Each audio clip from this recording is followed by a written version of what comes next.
I also took some wrong decisions in the real estate. I invested in one of the properties and that is still stuck.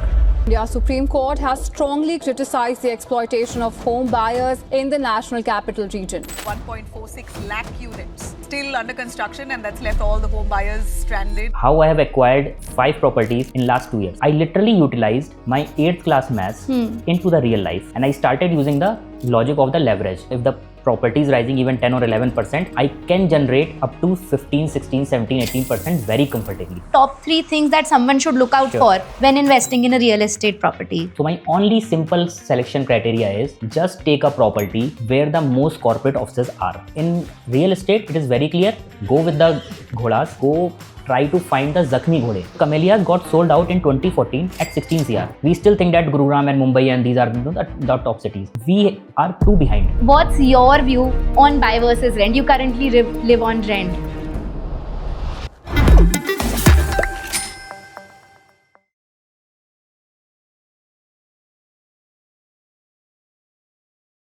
Hi Shubham, welcome to PowerUp Money. It's so good to have you. Shubham, your journey from earning 14,000 a month to now having a net worth of almost 4.5 crores, from being stuck in a real estate scam to now owning 5 properties. It's not just inspirational, but there are just so many learnings, so many things to learn from you today. So let's start with, what happened in the real estate journey for you. In 2007, obviously, I started with very, 14,000 stipend. That is not much, right? So after a couple of years, when your salary grows, I also took some wrong decisions in the real estate. So I invested in one of the properties, and that is still stuck. Okay, so that's still stuck. That is still stuck. So it is like, less information and getting into it just because everyone is buying it. So that was the first learning. This is what year? This is year roughly 2010-11. 10, okay. 2010-11. And that is still stuck. My maths was always good. So I thought that maybe in finance and, my elder brother, he was already into the mutual fund and in the finance world. So I get a lot of insights from him. So I started analyzing the stocks and the mutual fund industry. Okay. I started investing in the mutual fund in roughly 2014. Okay. 2012, I got married. Okay. From 2014 till 2020. There was no looking back, no real estate.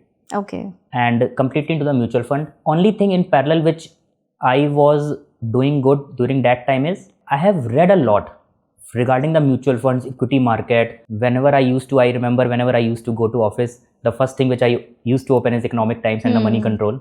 In those times, I read a lot, and that is really I want to tell to the wider audience that reading regarding the anything, right, is very important, because we are coming from an education background where a lot of things are not in line with the current investing world, right? Basic finance is not in place. In 2021, I started observing that after COVID, people are realizing that they need a home. So till that time, people are either avoiding it or maybe rent is also okay.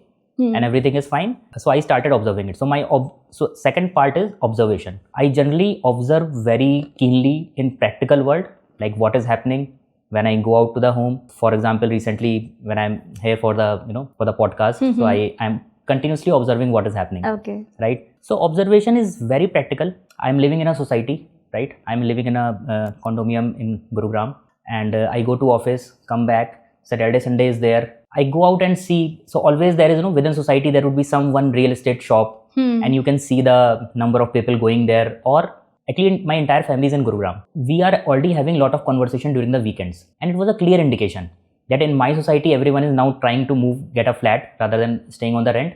And even in my brother's society and in, the rest of the friends also, they were buying into it. Actually, when I talk about the scam, it was not with me. It was with most of them in those times in NCR. For example, a lot of people, had a, bad hands on the Noida market, right? There were huge scams there. So I saw that a lot of builders are coming with the new properties, new launches, considering this observation. So in 2022, I started observing closely. Okay. So firstly, I get into the real estate stocks, and then I started using my maths. Okay. Because still if I see, right, whenever any property grows, if I calculate the sum and then the rental sum, it was always falling short of my mutual fund. So I literally utilized my 8th class maths into the real life, and I started using the logic of the leverage. So for example, if we take a leverage, we are getting a home loan at 8%, right? And we can utilize that leverage to buy a home which is of a higher cost. So we can buy, despite not having one CR, I can still buy into the property and utilize the premium of that with that. So I saw that, okay, if the property is rising even 10 or 11%, I can generate up to 15, 16, 17, 18% very comfortably.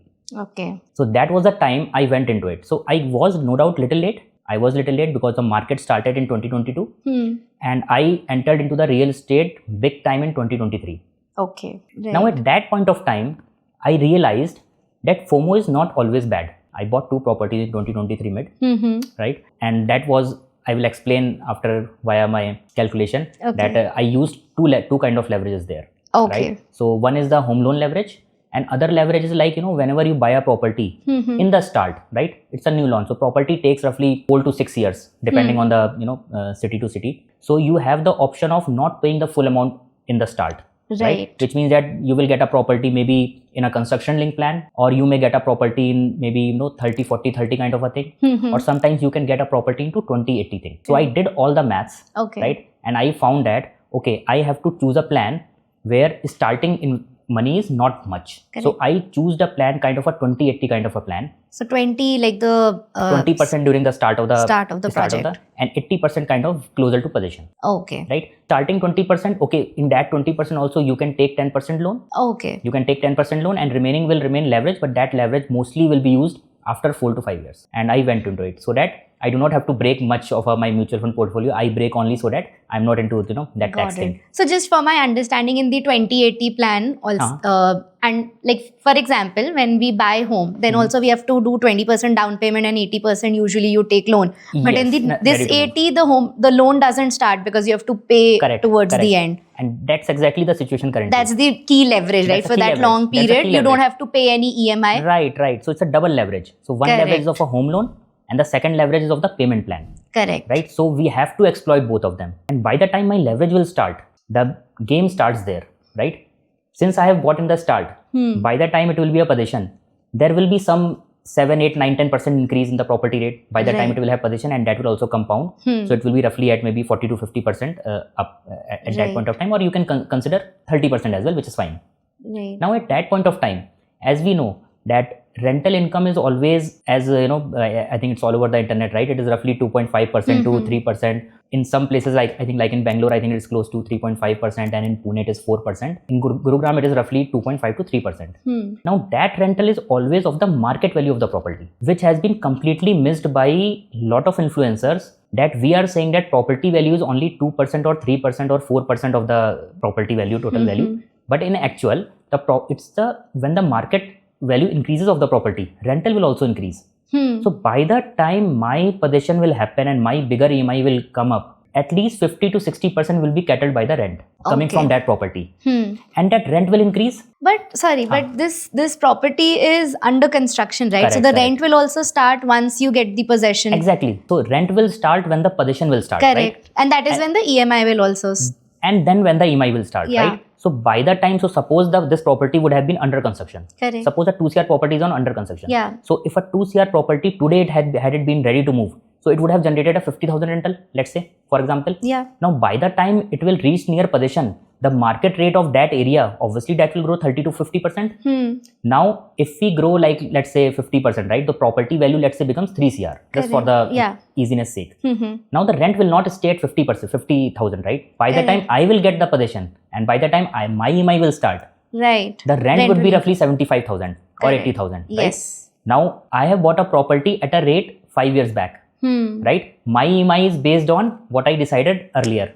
Okay. So what will happen is, if let's say the EMI, so let's say take example, if it's a 2 CR property and 20% I have done the payment, so remaining is 1.6, right? So out of 1.6, whatever EMI will happen, 8% of it, right? Market 3% of the market value I will get as a rent. That will be less than EMI. EMI will be remain constant, and rent will still keep on increasing. So the compounding of the rent at 2.5 to 4% every year, that has got missed by many of them, right? Okay. By the time you are into the 7th or the 8th year, and my major EMI had started anyways near possession, the property will become a cash flow free. Because the rent will be more than the EMI. Correct.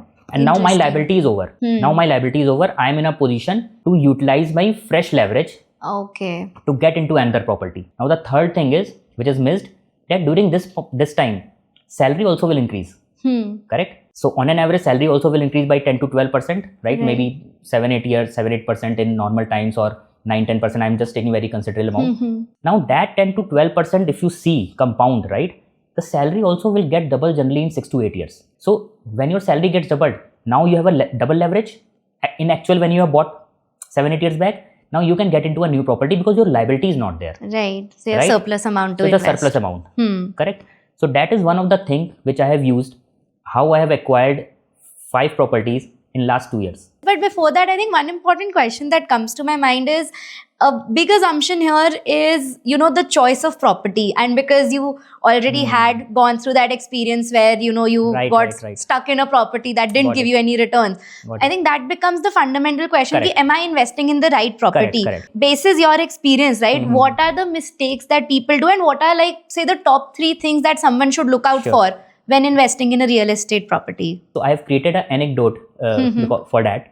So the anecdote is like, हम कहते हैं गधे हैं और घोड़े हैं, stocks में भी हम कहते हैं, राइट? और फिर उन गधे और घोड़ों में हम ये भी कहते हैं कुछ जख्मी घोड़े हैं, राइट? मतलब घोड़े मतलब अच्छे स्टॉक्स, और जख्मी घोड़े मतलब ठीक है अभी कुछ टाइम के लिए वो खराब कर रहे हैं, but they are good one, right? So I had created the anecdote that okay, go try to find the zakhmi ghode, जो अभी temporary are slightly off but are good for long. Right, and they will go. So if you find that one, right, you can generate much more returns in the stock thing, right? In real estate, it is slightly different.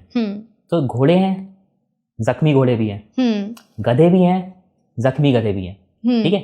So गधों को identify करना easy है, right? You can get into it. Okay, these are already the balance sheet is bad, this thing and that thing. Basically, developers ka balance sheet dekhna is the first thing that you would recommend. Developer balance sheet is the one, because you will get to know that. Otherwise, you can see there are very less listed players. Yes, right? And that's fair. Where to access these? Yeah, where to access it, right? There are very less listed players. So in real estate, it is very clear. Go with the ghodas. Okay. Right? उसमें जख्मी घोड़े भी मत देखो. Right. Among the listed player, just identify who has the least debt. Okay. Or who has the capability. Who has the, now I won't be naming it here, but who has the capability to manage the debt in the bad times. Right? Okay. For that, you need to have some good reading and those kind of things. So that is the number one. Go with the listed players and selected listed players whose balance sheet is really good. Second thing is, which assets class in the real estate you don't have to get into. Commercial is getting into our mobile phones. So that was a very clear observation. You don't have to go out of your home. Just check what your wife or your spouse is ordering, and check in your other families. People have started ordering, because my wife used to go to Shopper Stop and West Side and other brands, and now she is ordering from home. Right. Now commercial has got into home. That's an interesting observation, because I always read about, commercial yields are better than residential yields. Yeah. But that's a good observation. So what was happening is, even in Gurgaon, if you know, right, there's an Ambience Mall, which is a good commercial. That is still working. If someone had invested there, it would be good. But what is the probability? 1 out of 10 commercials were working. I remember a walk. I was going with the family in one of the high street malls, and my wife said that, okay, you were saying that commercial, ऐसा है वैसा है, you see, देखो यहाँ पे कितनी भीड़ है. मैंने कहा okay, let's see. So what was happening in the commercial was, in that commercial, there were 2 shops in the center. That is like kind of local shop. एक गोलगप्पे वाले की थी, एक पान वाले की थी, और एक और मोमोज स्टॉल कुछ था, राइट? उसमें तो भीड़ थी, and people were buying in. Rest all the shops, people were going in and going out without buying it. People were only satisfying the need of going out. Because of the supply demand thing, residential is increasing because of the increasing demand, but commercial का demand उतना नहीं बढ़ रहा. People are saying कि यार सब लोग तो Amazon, Flipkart से ले ही रहे हैं, so what's the issue, right? Now the new startups, e-commerce is booming, right? So e-commerce is at your home, right? They are not doing at all the dark stores. You are not buying into the dark stores, right, which are opened by Zepto or something. Those are the outskirts. So main commercial, the observation is very clear that 1 out of 10 commercial will work. Now there's a third point to it. Now the third point to it is, I observed that which commercials are working. So I observed closely and went into a couple of the sales galleries and saw that the major portion, for example, few of the food courts or the PVR, builder is not at all selling. Okay. Whatever is working in the market, builder is not selling. So for example, I will just quote, right, I think if you, so Gurugram, it's completely DLF, right? Yeah. All the offices, so offices works very well, right? Okay. You won't see much of the office space selling. DLF still has, most of its revenue from the rental he generates. He's not selling it to the public, right? So if someone which is lucrative is not being sold, right? And whatever is not lucrative is being sold, right? So it's very easy choice and obvious choice to go with the residential. I am super inspired now, and I want to go and hunt for a particular property that can help me generate, my wealth. So what are the things that I should look out for? Should I go and survey the property? What are the things that I should ask either the builder or the people around that property? What is your framework there? Right. So there also I have created a framework that always buy in a tier 1 city. Okay. In the main surroundings. Just check the prices of the main areas. The main areas compound. So Mumbai 10 years back, people were saying now it has gone through the roof, right? But still it has given good returns. Why? Because everyone wants to go to Mumbai. Like we are in Bangalore, right? People are craving for traffic, right? But still they are not moving out of Bangalore. So my only simple selection criteria is just take a property where the most corporate offices are. Right? Like how this camellias becomes camellias, right? So that is also a lot of study why it becomes a camellias. So there are two things that happens, right? So one thing is the high salary crowd. Right. Just see which corporate has a maximum salary. Big 4 companies, whether it is Deloitte, KPMG or Microsoft, Google, right? Just see where their offices are. People will tend to buy a costly property in that area, and that area will kind of zoom. Second thing is observe Bombay, right? Mumbai has Bollywood. Right. So when a Bollywood entity comes there, right? People have the charm to go there and stay because maybe somewhere in the club they will get to see a glimpse of them. That is happening big. That has happened big time in Mumbai, right? So that is the observation. Now a similar thing has happened in Camellias. All the big corporates in Gurugram. I remember a debate in my firm. So my firm had an office in Gurugram as well as Noida. Okay. People do not wanted to go to Noida. Why? Because Gurugram was paying a higher salary. And that still holds true. So Camellias got sold out in 2014 at 16 CR, which means DLF had some plans because 16 CR in 2014 was a huge amount. So DLF already had a plans. Now some population is always there in top 1%, which will always fit there. Now that has a trickle effect on everything that once they come in, now rest of the things will come in. The nearby area will get highlighted. Now the costly commercials will come there. Costly offices will come there. People will come to meetings with VPs, right? In Gurugram, not in Noida. Right. So that's how the journey is. So we have to see that we have to live within the city area. Only the downtowns of the world will grow. So outskirts of Delhi will always do good because in Delhi there was no space for residential. So outside of outskirts there are what options were there? Gurugram and Noida. And there I think there is some belt of Ghaziabad. So if you see the proportionate of the annual salaries there and the annual salaries which corporates are giving, it's a very clear-cut indication that where you have to invest for, right? And you can continuously observe. It may change. So, for example, I think there is a lot of buzz of Greater Noida, right? So, I'm continuously observing. The moment I see, the big salaries are coming there, maybe I go there. Right. Not sure. But yeah, again, you whatever works today, it may not work after 2 years or 3 years. So, your framework has to be generic. So, real estate selection is actually when we go to that anecdote, right? It gets very easy. You have to go to the listed player. You have to go to the main cities. You have to ensure that portion has good traffic. Right. No, I think this framework really helps. And on that note, Shubham, let's go into your Excel because I'm super excited. I come from Noida. So I am very well aware about the Gurgaon Noida dynamics. I would love to see how the numbers shape up. Let's do that. Okay. So let's go through the Excel. So we will go step by step, right? So the first scenario as we see in the tab for the home loan explanation. So leverage, दो तरह के हैं. एक है home loan leverage और एक है payment plan related, right? So let's say home loan का समझ लेते हैं. इसमें मैंने कुछ अजम्पशंस लिए हैं just to understand easily, right? I have taken the home loan interest completely. So now let's see the scenario first, right? मैंने 1 CR का लोन ही ले लिया है पूरा, राइट? जनरली हम 20% देते हैं, फिर 80% का देते हैं. जस्ट अंडरस्टैंड कि लेवरेज के बेनिफिट्स क्या हैं, right? I took a 1 CR property with a home loan eight 8%. So I have to pay bank 8 lakhs every year. Right? 8 lakhs every year I have to pay. 3% is the rental amount which I will generate based on the market value at that point of time. Right. Which means if I talk of today, 2025, the value will be 3 lakhs. Your outgo would be 8 lakhs and your incoming would be 3 lakhs. Effectively, if you see in the column D, which is the most important column, your outgo is only 5 lakhs. So if someone can get a home loan, completely home loan, he has to outgo of 5 lakhs, right? Now, as we go down the year, your bank interest will remain same. Yeah, but the rent is increasing. While the rent is increasing, now rent will also compound. Roughly, I think it says that, roughly 8 to 9 years, rent doubles, right? So that's how we can see it here as well. So rent will also compound. Now, if we see if someone would have bought the flat at all full payment, right? How much return he would have generated?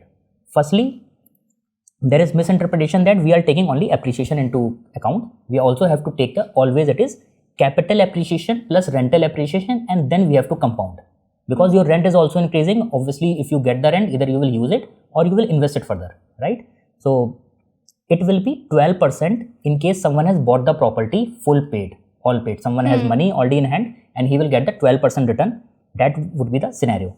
But in this scenario, if you see after 20 years, right? After 20 years, if you calculate, right? You have a flat valuation of 3 crore 71 lakhs roughly, right? Yeah. And the actual valuation is actually 4 crore, but 1 CR principal we have not paid yet. We have only paid in the rent as part of the interest. So for the easy understanding, I have debited that amount. So I've just included what you will get if you sell it, right? So this is the magic of leverage, that you are getting an annualized return of 16.64% if you get a complete home loan of 100%. This is the game which I think most of us are not playing, and I think we should dive into that to understand it. So that's why I have created this, right? And the another interesting part. So you might be seeing the dark green portion of the Excel in the bottom, right? And it will keep changing. So if I make it, let's say 12%, right? The green portion will go up. So basically what I'm saying, what you can see is, the cash flow positive property is there, right? This is a cash flow free positive property.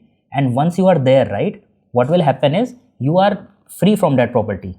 So in the 8th, 9th, 10th year, you will be very much free. And not just about the free. If you see the last 3-4 years, the outgo is too less, that at your salary, which your pace is increasing, it will not feel like much. You may enter into a new property in this year as well, because this amount has become very minimal. Then you can jump onto the another property. Got it. So this is the home loan leverage, where leverage. Instead of using that same amount for buying upfront or investing, you essentially take a loan and you generate better XIRR. In this, what I have done is, I have removed the home loan leverage, right? Home loan का मैंने पूरा हटा दिया है. Only leverage is of the payment plan. मतलब कोई भी property है, आप जब स्टार्टिंग में बाय करते हो, this is not for the ready to move. जो मेरा प्रीवियस सिनेरियो था, this was for the ready to move property for explaining it. Right, because the rent is started from the same day. Right. So one of my property, so one of the property is this one only. Okay. Correct. Now coming to the next part, the payment plan part. Now when we go and buy a property, right, we have an option to do a part payment, whether it is construction linked or sometimes it is in the payment plan. It could be 30, 40, 30. It could be 20% for every year for 5 years, something like that. So there we have to again be very smart in the selection at which payment plan we have to choose. So firstly, it is a leverage, right? That if you buy a 1 CR property, again I have taken a 1 CR as an example, and this I have again considerably, I have just kept it 20 for the easiness of understanding. And again appreciation I have shown it as 9%. Right? Now there is no rental here, right? There is no rental here. Correct. I have paid the amount in breaks, right? And 9% is the appreciation, but agar property will appreciate on this value, we will generate a return of 11.7%. Right, because your cash flows are staggered over. Because we are paying in parts, right? Now similarly, why I or any smart investor tend to opt a better payment plan. So for example, there is a 20/80 plan. So I think 2 of my properties are kind of 20/80 plan. So in this scenario, if you bought it at the same rate, then it's a mega deal. Don't miss for it, right? Sometimes it comes for it. I think this is one of the times we are going, you can get those because real estate market is cooling off. You may get very good deal on the payment plans because builder has to sell their flats fast, right? So if you see the 20/80 plan with the same scenario, with the same 9%, right? The annualized return is 18.36%, right? But generally this doesn't happen, right? Whenever builder will sell 20/80 plan, he is also getting a lot of money in the end. So what he will do is, he generally creates its own payment plan, right? What he do is, so for example, there is in the bottom, if you see, right, and where I mentioned, right, I buy property at extra cost. The same property, which is at 1 CR, builder will offer you at 1.1 CR because he's also generating wealth at only 20% for the first year. He will apply some bank interest and will accordingly add the value. But bank interest is less. We get return outside the real estate is comfortably 12%, very bare minimum for index fund, right? Again, we have to utilize that, pay this extra amount, which most of us are not doing, right? So I buy property at extra cost, and if you see the final valuation, I have kept it same.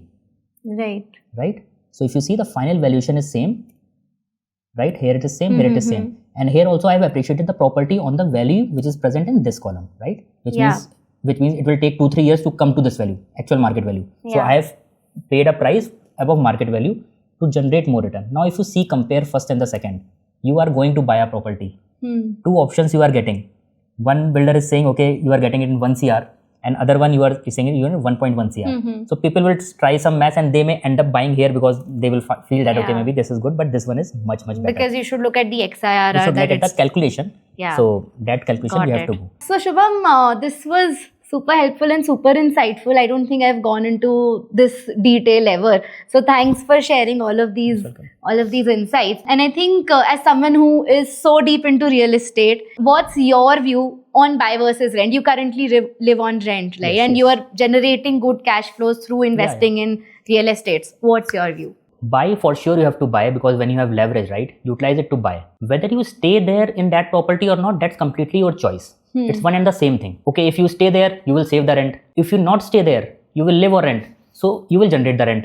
So anyways, it's mathematically it's the same, right? Now the point is whether you have to live in that home or not, right? Buy, for sure you have to buy. Use the leverage and buy and earn good returns, right?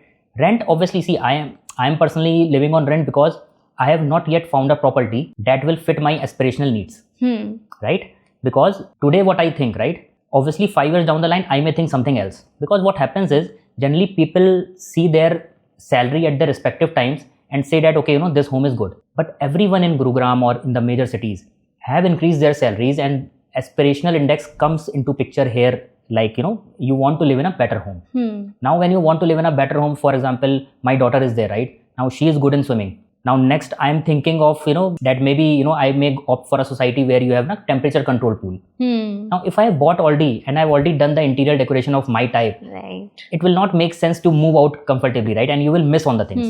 And we are in a developing stage, right? This I learned from while going abroad as well into multiple countries. We actually, are too behind in terms of the kind of living we are living here. We still think that Gurgaon and Mumbai and these are the top cities.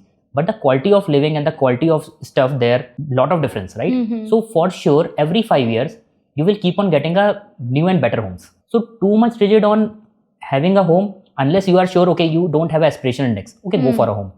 Great, Shubham. And I think on this note, let's move to the next other big part of your portfolio, which is stocks and mutual funds. Right. And you started your mutual fund investments around 2014, you said, 2014, right? So walk us through, at that time, where were you investing? How does your mutual fund portfolio look back then, and how is it now? So I equally divided into large, mid and small caps, Okay. roughly 33%. It may not be exact, but it's somewhere down the line, because I know that everything will grow. And I had the horizon of a long term always. Okay. So we are from the Bania family, right? So we know that, we know how to invest in a longer run.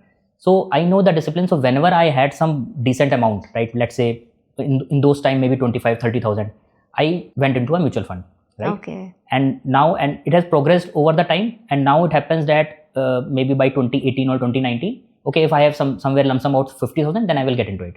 Okay. Right? So that's what I am doing it. No SIP, but yeah, step up is anyways mandatory, right? Because aspirational value will keep on increasing, right? So as of now, what is your current portfolio allocation like? So my current portfolio with respect to stocks and mutual fund is, it's roughly 75% stocks and 25% mutual fund. Okay. So overall portfolio for stock and a mutual fund equity, we can say is roughly around 2 CR. Okay. So roughly 50 lakhs into mutual funds and rest 1.5 into stocks. Okay. Right. So that's the total portfolio size. And coming to the real estate, so currently I own roughly 5 properties. All of them are at different stages. 4 of them are under construction because of the double leverage. One of them is the ready to move. 5 properties. Obviously, since I won't say the overall portfolio of the overall price of that market value of that will go over the shoot. Whatever I have paid it, right? Whatever principal I have paid, that amounts to roughly 2.7 or 2.8 CR, somewhere around that. Okay. Somewhere around that. Got it. So this is about the real estate. There is some, obviously, whatever general normal families have the gold, so that I think 10-15 lakhs would be of the gold. Got it. Now within the industry also, right? Betting on, like, taking stance on certain stocks versus others, right? Are there certain metrics you look at in a stock? Like, if you could tell us like a framework that you have for your stock picking. Always stay in a sunrise sector. Vijay KD has spoken a lot about it, and he's the next my guru, right? Again, he has a very practical approach. So always stay in sunrise sector. That will naturally increase your annualized return to 1 to 2% very comfortably. It may go to 3 to 4, but depends, when the cycle starts. Apart from that, again, going back to my anecdote, right? सो हमें ढूंढना है जो company है अभी कुछ time से खराब चल रही है.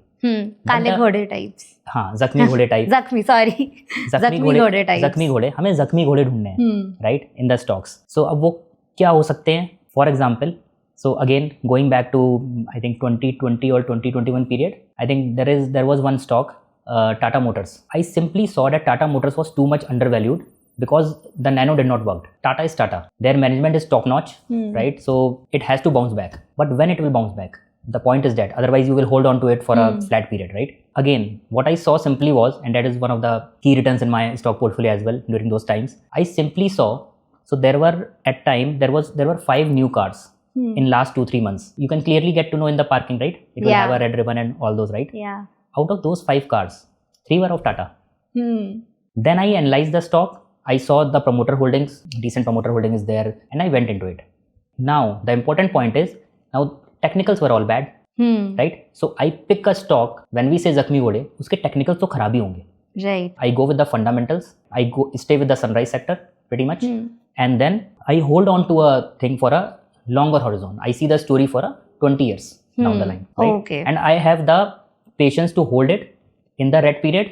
And for that, I say your mental capacity is more important than your financial capacity. I love how you find analogies in everything, right? Right from finding 3 out of 5 Tata cars, finding analogy of जैसे stock market ऊपर नीचे होता है, life also goes ups and downs. I think I love how you sort of translate that. So thanks for sharing. And because you mentioned aspirational index, right? And I think that would be probably my last question. You know, over the years of working and earning, right, and investing with discipline, what's been your investing mental model like? And how do you stay on course for always investing? What's been your mental model? Investing is my passion, right? Because I like to read a lot. I see that, a lot of things, how the economic world works. We are in the capitalist economy, how the money flows happen. But apart from that, what another thing kicks me, right? I don't want to compromise on my passions or my hobbies or whatever is possible, right? I have a passion for travel, and fortunately, my wife also every wife had the passion of travel. So our expend for travel is quite high. It's roughly 6 to 7 lakhs per year. Okay. So it includes the domestic travel as well as the international travel. Okay. So last year we went to a couple of trips. We went to Dubai with parents. Okay. We sponsored that. And so that got a little spike in my investment, but that was too worth it. You know, what is the point of wealth if you're not enjoying, right? And just keep on track with the process and wealth will be generated, right? So thanks so much, Shubham, for sharing all of these learnings. I had such a good time and so much to learn from you today. Thank you so much. Yeah, thanks a lot, Navda.